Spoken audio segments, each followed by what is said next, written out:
Good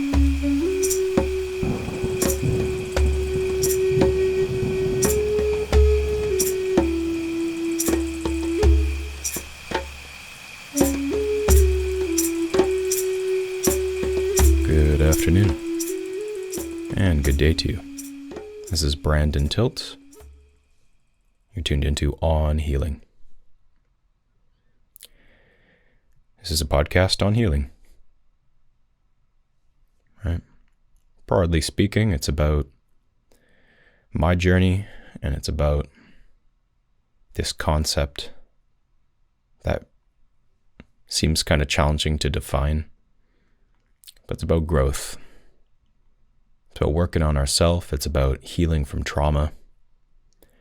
But just understanding what are things that help us open our hearts more. You know, some might say the cliche of the journey from the mind into the heart.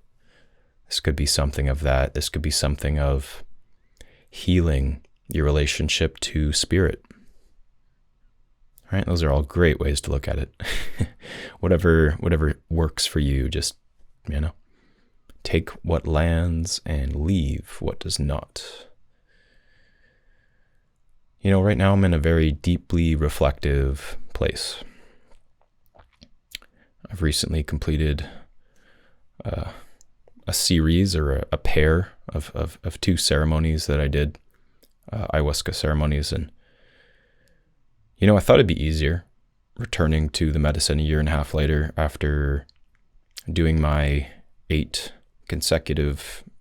mostly consecutive ceremonies out in Peru, and then once in Ecuador, and taking a year and a half to integrate, and then returning to the medicine, feeling much more grounded, right? Like I'd done a lot more integration, and I'm feeling a lot more reassured with my stuff.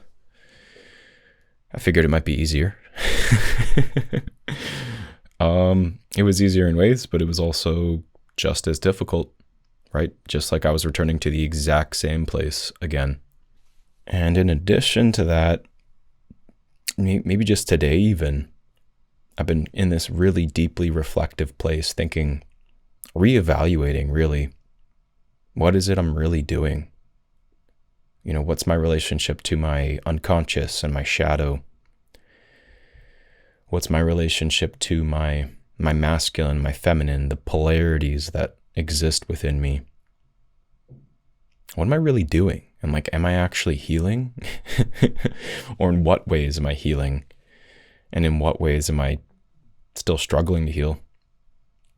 So something of a reassessment of where I'm at, what I'm doing with my life has kind of been sparked, which is good. I'm continually doing that year by year. I'm noticing where I'm going, where I'm feeling drawn to.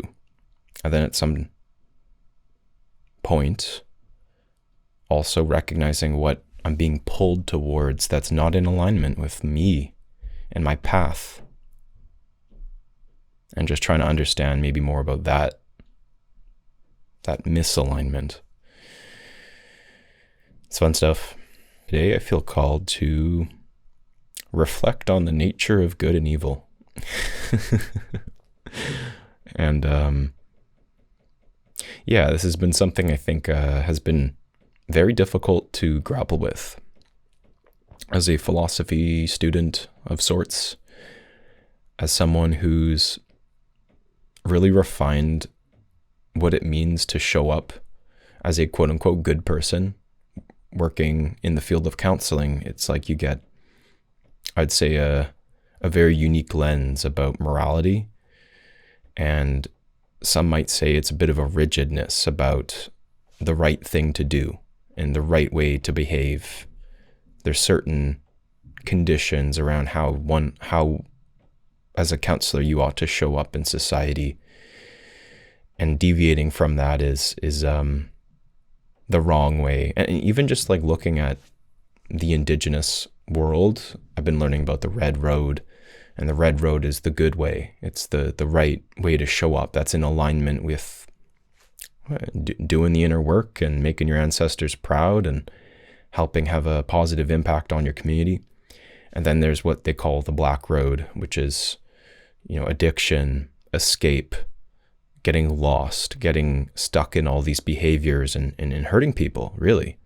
So there seems to be these continual, let's just call them archetypes or examples of how morality is presented as one thing or the other. You're either good or you're bad.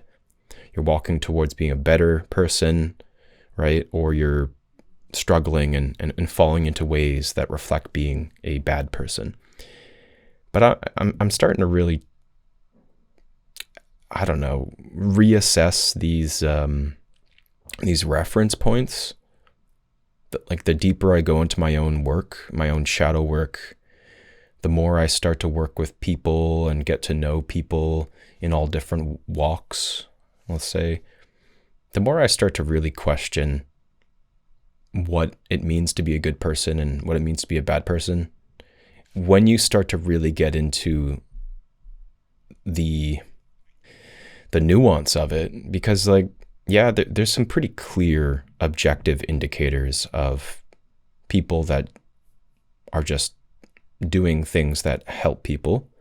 And then there's others that are maybe more selfish and their motives are for material gain and in pursuit of self and maybe self-preservation, right? Could be survival based. And there's just very little regard for others and there's very little desire to support others or help others. There's no altruism in their intentions. One might think on a surface level, and in many cases they might be right. But does that idea, these social reflections of good and bad, do these necessarily equate to this overarching definition of good or evil? And I think those lines get pretty blurry. And the more I've been listening to podcasters such as Lex Fridman, where he interviewed Julia Shaw, and she's a criminal psychologist whom just walking that path, I think she's had to really do away with the polarized views of we got good or evil. You're over here and you're good, or you're evil. And it's clear, and it's so sharply defined. And I mean, here's the thing. I don't see any of us as being solely one or the other, right? If you possess light, you also possess dark. And that's just the reality of it. That's just the fact of what it means to be human. In this podcast, they talk a lot about how all of us possess the capacity to do some of these really, really dark, one might say evil things. And we don't all necessarily act out on those impulses, but we are capable. If push comes to shove, I'd say most of us have a capacity to murder, or at the very least to harm others, or do things that we would never want to do, never choose to do if we weren't in the position where we were required to do it, maybe to survive, maybe to save the ones or protect the ones we love. But anyway, so that's different than those who choose to do those things freely and aren't necessarily doing it from a place of survival. But she just proposes these very provocative philosophical questions about the nature of good and evil, and really flips the whole idea on its head a bit. And Lex Fridman, he pokes at this all the time. He often is the one interviewing these political leaders that many folks would consider to be outright evil human beings, just based on their actions, based on their roles within wars. They can be clearly defined as such, and many people would judge them as evil. And Lex Fridman might have his own idea about how he considers them good or evil, but he does his best to sort of suspend that and try to just see them as a human first and foremost, as a way to inquire about the nature of who they are as a person, underneath of these labels, underneath of these definitions, underneath of what people may believe about who they are. And, you know, we all have these masks. Can I just, you know, speak to that too? We all have these fronts. We all have these layers, but I think masks is the best way to put it, where we're not presenting our true self to most people in our lives, but especially to society. We're not presenting our true, authentic nature. It's very, very difficult. It might creep out or leak out at times, but for the most part, that's just not, we're not the same person day by day, moment by moment, or depending on who we're talking to, or depending if we're on social media or if we're talking with someone privately, right? We're presenting these different versions of ourselves. And that's something to keep in mind is when Lex Fridman's interviewing these people, you get to see quite clearly over the long form podcast, right? You know, maybe if it's a short little blip, they're still wearing that mask. But let's just say over the course of, say, 2-3 hours, you can start to see the layers peeling away, just gradually, bit by bit. It doesn't reveal the deepest layer of who they are clearly, but there's something more. You can notice there's something more to each person, even the people that we just outright write off as evil. And there's just nothing more to it. They're evil.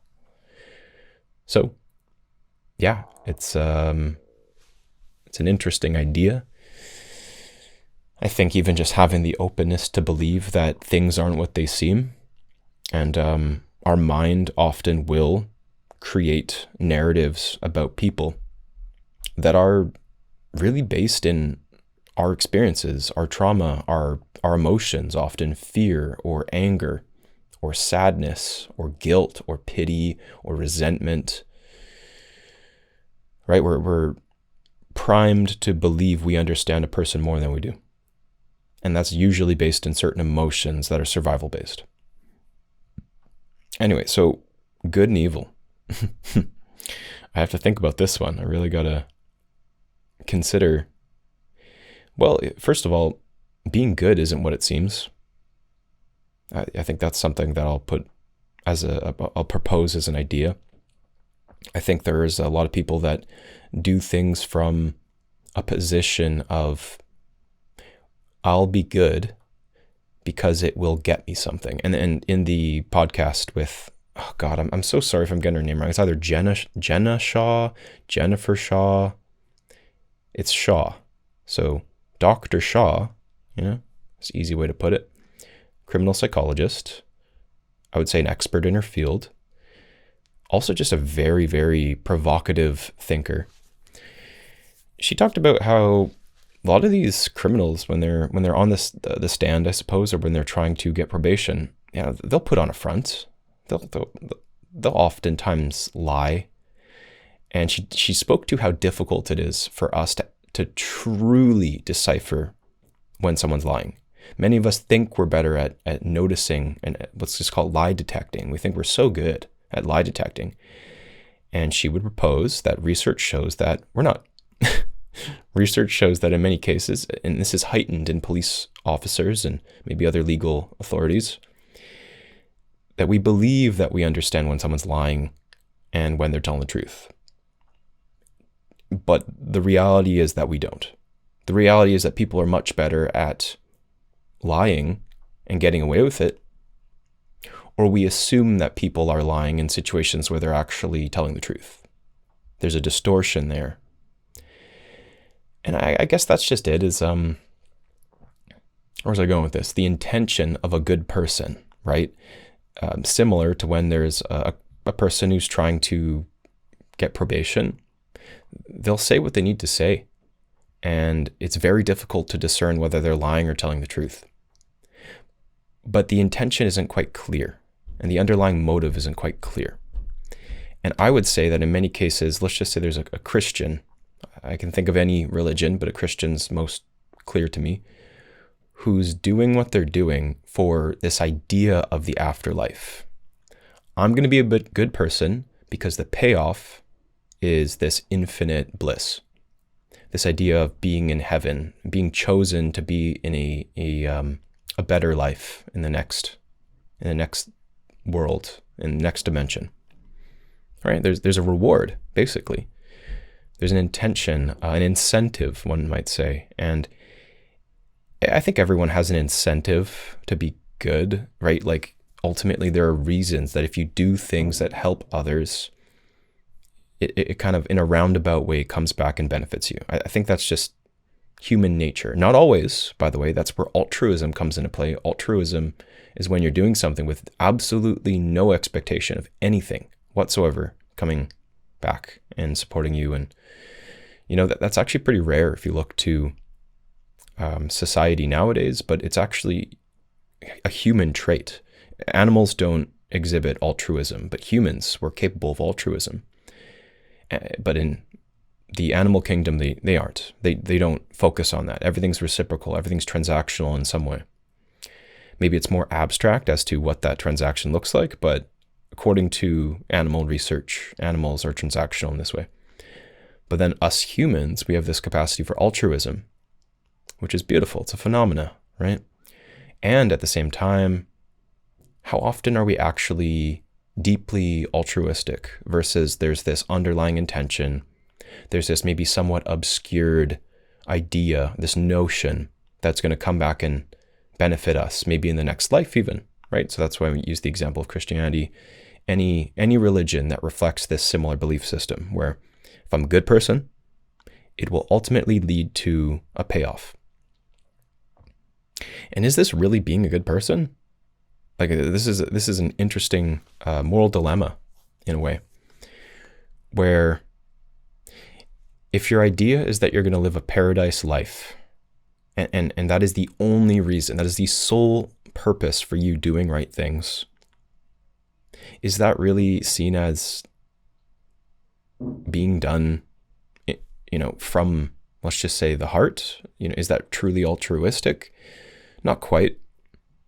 I mean, subjectively, I ask you this, is that really the wrong? Does that mean that that person's doing anything wrong, right or wrong? Like, this is where these lines get blurry. It's like, good consists of a continuum, just as evil consists of a continuum. This is what Dr. Shaw was bringing up in the podcast, is there's the continuum, right? And people are kind of good, right?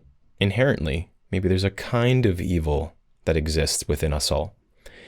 And the expression of that is along a continuum. So there's the lesser goods. There's the greater goods. There's the lesser evils, quote unquote. And then there's what we might consider the greater evil, the evil that's more pervasive, the evil that's more damaging overall. And this has really got me thinking, right? Because it's like, how clearly can we discern this when most of our experiences of judging people, judging situations, moralizing things, I would say it's done quite reactively. It's done quite spontaneously. We're not sitting there and really unpacking why maybe, or like on a deeper level, really thinking about our judgment of a person. And I think over time we do. The more we're exposed to a person, or the more we really develop this let's call it the moral compass or the moral lens. But I would say in many cases, especially when it's like on social media and there's a post that's triggering some kind of emotion within us, and then we're being forced to, some might say pressured to, formulate an opinion based on that person's kind of thesis very quickly. A post is a kind of thesis. Good or bad? This means good or bad. This means good or bad about the person, the person making the post. This means good or bad about whom they are judging or trying to present a case, quote unquote, around. Often a political stance, maybe a social conflict, right? Maybe you're seeing a side of a conflict. Maybe it's more abstract than that. Maybe if you could, let's just say, interpret the underlying moral philosophy behind someone's share, you can understand more about, well, what are they saying about humankind? Right? You know, they could be talking about anything. You know, they could be talking about spirituality. They could be talking about some philosopher they've read. They could be just regurgitating information, right? But if you actually understood what their basic, simple message is about humanity, about the world, about consciousness, I would say many times it's an assessment or an interpretation. Maybe not a simple one, but it could be about life is like this, and people are like this, and life is like this, and people are kind of like this. You know, wouldn't it be great if everyone just kind of like could articulate that and be transparent about that? I don't think social media would be so confusing, but at the same time, humans aren't that simple. Humans are overly complicated. Their minds love to create these narratives, and there's a kind of intellectual game, as you will, where it's more fun to think and imagine and explore what the ideas of good and bad mean. And let's just say cognitive dissonance comes into play, where it's like, if you feel a certain way about something, you want to stand behind those beliefs. You want to sort of, you know, put your foot down. You want to stand firmly. And then something else comes around, and now you have to judge that, and now you have to do this complicated internal math equation about whether that really jives with who you are. Yeah, sounds pretty complicated. So anywho, in this podcast, I'll reference it as few times as I can. I want to be more self-reflective versus other reflective, but they had some really great things they reference, some great research, the Stanford prison experiment, I think it's called, but it's the prison experiment about how quickly people shift their position about, let's just say, what's good or evil, or how quickly they jump into something we might consider to be evil when they're in the position where it's normal, where they're motivated to do so, they're incentivized to do so. So, I mean, basically there's prisoners, you know, not even real prisoners, but people who are labeled as prisoners from the experiment, and there's people who are labeled as guards.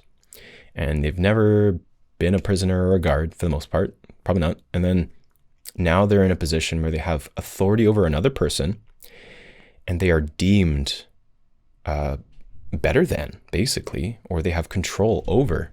And the other person's not done anything to be designated a prisoner, but in this experiment, they're the prisoner. They have to listen. And these are people with no previous history. They don't know each other, but they're basically conditioned into these social roles. And they get to the point in the experiment where the guards basically get to the point of where they're open to borderline torture the prisoners. And it's like an electrical impulse. It's like I think it's through these, they click a button and it gives a small electrical shock. But then I think at some point it's all controlled where they're not actually shocking them. But the people in control of the shock believe that they can administer higher and higher voltage rates, maybe not quite aware of how painful those voltage shocks are, but they're being pressured to do so, and they do it. Like they're being told to do something that might torture an innocent person, and the idea is that the psyche adapts to be okay with it. Now, I think this varies for sure. I think in many cases, depending on a person's personal moral authority, they might say, no, I don't want to do that. I don't think this is the right thing to do. And I don't care if I'm a guard or I'm being told to do this thing. I won't do it. However, society and history has shown us that there's a pressure there. There's a social pressure, especially when there's a position of authority telling you to do something. There's a kind of an instinctive fear-based drive about being a part of a society and feeling the pressures to conform that causes people to do some pretty horrible things and not consider whether it's good or evil. And this is where these lines get very blurred. So they talked about this a bit in the podcast, and I felt it was pretty relevant to bring up. It's just, it's like the frog in a pot, the heat, the pressure just gradually increases to the point of where a person's boiling in water. And I think this is a really good metaphor for a social or political climate that becomes progressively more intense. And when you hit a certain point, everyone's doing things they would never do. Like personally, they wouldn't choose to do these things personally, but now they're in a position where the social pressure is too much, and they're doing things that others might consider evil. So, the basic example is Nazi Germany and other regimes that have pressured people to take political stances that dehumanize other people. So you just have to consider, in many cases, it's pretty obvious what these people are doing is evil. However, if we're desensitized to our own concept of what evil is, we're much more likely to do evil things.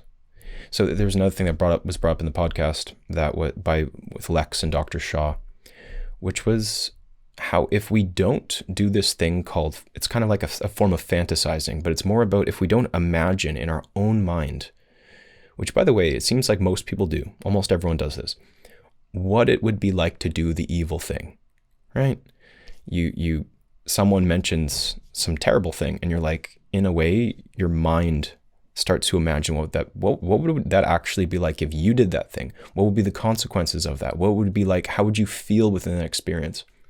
This is how you I don't want to say reality test, but this is how you start to begin to imagine, okay, what is the actual reality or the likelihood of me engaging in that task? And can I decide within my own moral compass what it looks like to do the right thing, what it looks like to do the good thing, to actually understand the difference between good and evil within oneself? And why it's so imperative that humans do this, according to Dr. Shaw, is that if we don't do this thing called imagining the evil thing, let's just say, if we don't do that, we don't actually understand where that line exists, or in many cases, it's not intuitive.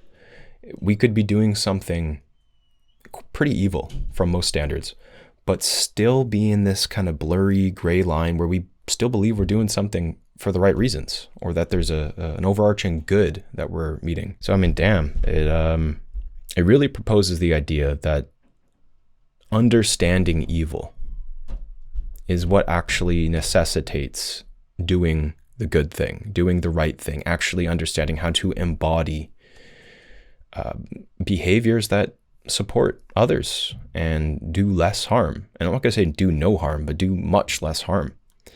Versus if we stay in this kind of ambiguity, a kind of naiveness about, oh, well, there's no real evil out there, or I don't ever believe I would do things that hurt people. Well, you're actually on track to doing things that hurt people. You just don't know it. So anyway, this is a theory, and I think it's a very valid theory about humankind and human nature and the concept of good and evil, and how these lines can get blurry. So we're coming up to about 28 minutes, and I'm looking at maybe ending this in about 5 or 10 minutes. But something I found interesting and have began to ponder around evil is the continuum. So I've been really confronted with a lot of things over the last few years, especially. It's like when you start to really look at things, and not necessarily the overly dramatic villainizing of things. Like, there's some bad people out there, right? There's all these political narratives, all these things that we genuinely are afraid of. And there's a lot of billionaires and politicians and just like, right off the bat, sweeping statement, shitty people, right? But when we start to really look into the communities we're a part of, when we start to recognize there's a lot of ways that people do harm, maybe not because they're evil, right? Inherently, not because they're always trying to hurt people, but there are people that are inherently trying to hurt people. But you look in your community and you start to notice the nuance of evil. And just as you would notice the nuance of good, you're like, oh, well, there's a lot of people who do really, really beautiful things without even trying. They're not showing up and waking up in the morning and being like, I need to do these good things because if I don't, people aren't going to see me as a good person, or I won't go to heaven. And like, those people I'd say they're on the lesser continuum of good. But then there's a lot of people that they have deeply, I would say, aligned values. They have concrete values about who they are as a person, and they care about their community, they care about their family, stuff like that. And they're just embodying these values, and they're not thinking about morality when they're showing up in their life. They're just living their life, and it's fulfilling to them, and it probably makes them happy. Now, when it comes to evil, I think it's like similar. It's people are doing things that make them happy. They're doing things that align with their values, whether it's their value of survival, of materialism, of family, right? Supporting their family in a different way. That looks like A, B, and C, which is different from others. And it's like, when they're aligned with their values, that doesn't necessarily mean they're doing things that are inherently good for others or good for society or good for their community, but it's aligned with their values. Now, that being said, because of that, there exists the continuum of evil, which is there are many, in most cases, lesser evils. And I've been starting to try to consider that. When my survival-based parts, to use the IFS language for a moment, when my survival-based parts clock that someone's doing something that I consider wrong morally, I'm starting to try to assess, okay, yeah, are their values different than my own? Yes. Okay. Can I, on some level, empathize or at least understand that their values are different from my own? And, yeah, can I clock that? Can I not dehumanize them right out the gate? Can I not jump to the extreme about this person and just see them as they are, notice that their values are different than my own? I have feelings about that. I judge them. Bam. That's one aspect of this. Now, if I want to jump to seeing them as good or bad, are they doing things that are somewhat good? Maybe. Right? Could I see them as doing things at times that are of support to their community or, to the collective consciousness, some might say.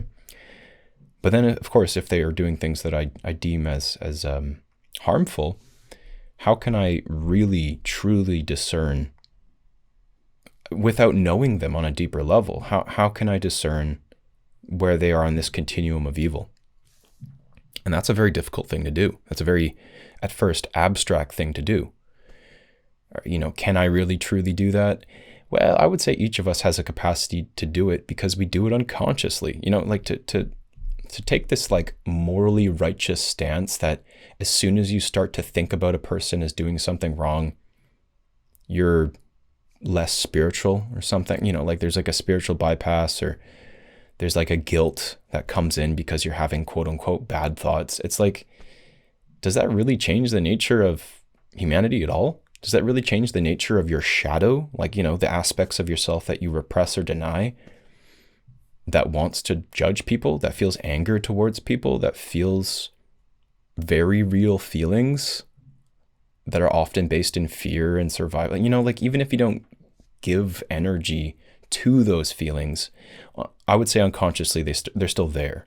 So yeah, you don't have to sit there and dwell or ruminate in the fact that somebody is good or bad to still have that underlying unconscious discernment about them being good or bad. And what I'm saying with the continuum of evil is like, okay, so there's the lesser of evils.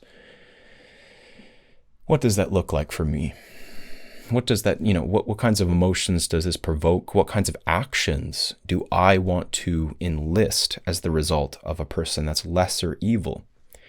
Can I do anything about it, right? Like realistically, is this a situation I have any control over whatsoever, right? And these are things I'm really trying to weigh, right? Like I want to make a difference in my community. I want to support people that might be doing harm. Well, not support them, you know what I mean? Like if I can create an emotional space that helps people truly, dig into their trauma. Like, I'm a counselor. This is unique to me, by the way. Not everyone's going to want to do this. But if I'm in a space where I want people to sit with their trauma, because I understand the importance of moving through those emotions, going to the core, sitting with and being accepted and feeling held within your trauma, so that ideally, and you can't always control this, of course, they can shift some things in their life. They can be self-responsible. They can notice what it feels like to be, let's call it, disassociated from their body and their emotions.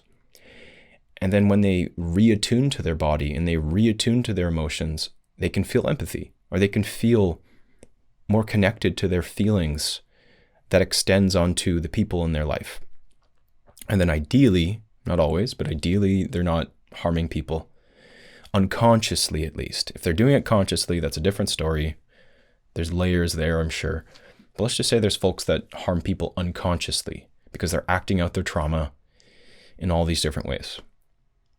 I would like to somehow think that if I can have a role in moving someone closer towards a point of acceptance and self-responsibility and being open to being held accountable, if that's a way they can be supported, I would like to do it. I think we all would if we had that ability. I would say we're not all hardwired for vengeance and hatred and loathing. Like these are real feelings. These are real trauma responses. These are real things that are the result of being hurt.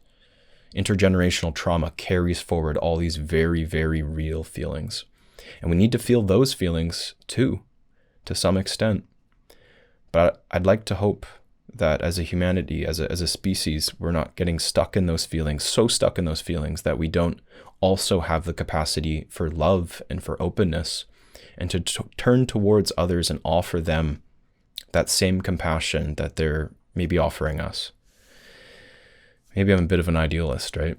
So this is where it gets confusing with the continuum of evil, because if there's someone who's embodying a lesser evil, right? They're not deep, deep, deep in the continuum, or at the far end of the continuum are the worst of the worst. People that are actively harming and have no awareness around it. Like, this is kind of how you define psychopaths and sociopaths. It's like there's no remorse, there's no afterthought.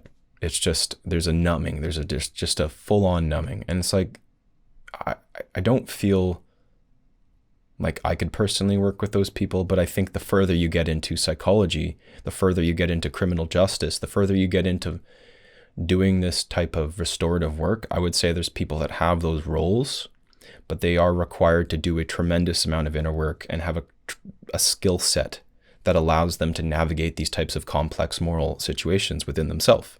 So for instance, Dr. Shaw, the criminal psychologist, how she navigates these things, she defines it more of like a scientific lens, which I don't know what that means in every sense, but it sounds like she can see things more objectively versus becoming personally involved in a lot of these cases.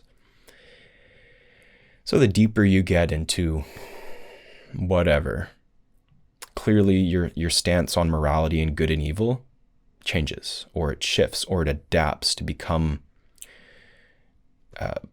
more expansive, right? And I guess that's kind of what I'm trying to say is if you look at things in a very surface level way, good is this, bad is this. Person over here is good, person over here is evil. If you continually just unconsciously judge people like that, well, it's very difficult to actually understand the nature of what good and evil actually are. And maybe there's a bit of a denial of the depth or the totality of the human condition and what it means to be good or evil. Or maybe you're denying, in many cases, Jung would say you're denying aspects of your evil, of your darkness. And that's kind of the basic premise of the shadow is it's something that you're completely, fully in denial of, you have no relationship to, and you're yet to integrate your shadow. Because when you integrate your shadow, you recognize that the darkness that you're judging so harshly is actually something that's deep within you, that you've bottled away, that you've caged, that you've denied any relationship to. No ownership exists. You have no ownership over your own darkness, and thus other people are that much scarier to you. But anyway, this is just a conversation I think I could continue in a different podcast. This feels like a pretty good place to end. But I think I'll just ask you this. It's how much darkness do you feel that you can fully withstand before that darkness starts to change who you are and maybe start to tweak the definitions of how you show up, which might actually be evil? That's the one of the premises they spoke to in the podcast I've referenced about 8 times plus. I have this quote that it's actually on my Facebook, and I've kept it there for a long time. It's something about, if you gaze into the abyss gazes back. And there's a flaw to that. I've been recognizing recently and contemplating whether I still align with that quote, because it's by Nietzsche, and he's talking about how the more you sit with monsters in the abyss, and there's these monsters in the abyss, the monsters start to become more prevalent. They start to become part of who you are. But that also sees them as external. That also sees them as outside of you. It sees as though that's something you're still trying to avoid. So I'm just really trying to kind of think about that quote carefully, because I do believe there's a wisdom there that if you steep yourself in darkness, your mind adapts. Your mind starts to really take on aspects of that darkness. And at the same time, how can one also recognize and take ownership that maybe some of those adaptations are recognizing and trying to make space for your own darkness for sake of healing it, right? There's a way that the darkness, the quote unquote monsters you're experiencing, that you're becoming exposed to, are mirroring something back to you that is a deeper level of wisdom, a deeper level of awareness, that once you own and once you are open to learn from, it teaches you something about who you are on a deeper level. And I would say that's where the medicine is. I would say when you understand who you are on a deeper level, this is where your capacity as a healer can really become embodied.